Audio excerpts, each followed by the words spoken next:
ఎప్పుడు కూడా గత ప్రభుత్వంలో నా పార్టీ వాడికే నాకు సాయం చేయని చెప్పి ఎప్పుడు మా ముఖ్యమంత్రి కానీ మా ప్రభుత్వం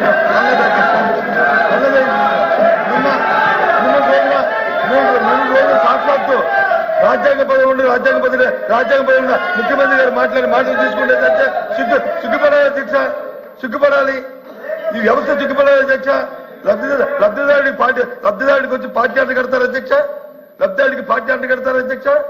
ఎవరైతే అర్హుతున్నారో అర్హులైన వాడికి వచ్చి ప్రతి కార్యక్రమం అందించే ఏర్పాటుని చూడవలసిన బాధ్యత రాజ్యాంగబద్ధంగా ప్రమాణ స్వీకారం చేయవచ్చాం.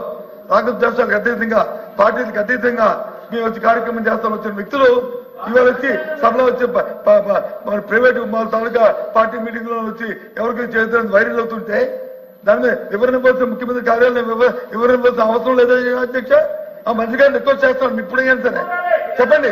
ఈ లబ్ధిదారుడి దగ్గర రాజకీయాలు ఉండకూడదని చెప్పి ఎప్పుడో కార్యక్రమం చేయలేదు అధ్యక్ష. ఇదేమైనా సొంత ఆస్తి అధ్యక్ష? లేకపోతే ఇదేమైనా మన సొంత ఆస్త? ప్రతిగట్టు పనులతో మనం ప్రభుత్వం నడుపుతున్నాం, ప్రభుత్వాలుగా సంపత్తులు ప్రభుత్వం నడుపుతున్నాం.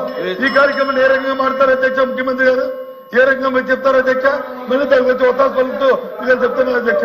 మా ప్రభుత్వంలో గత 5 సంవత్సరాల్లో రాగద్వేషాలకు అతీతంగా, పార్టీలకు అతీతంగా ఎవరైతే అర్హులున్నారో లబ్ధాడు ప్రతి అర్హుడైన ప్రతి వారికి సాయం చేశాం అధ్యక్ష.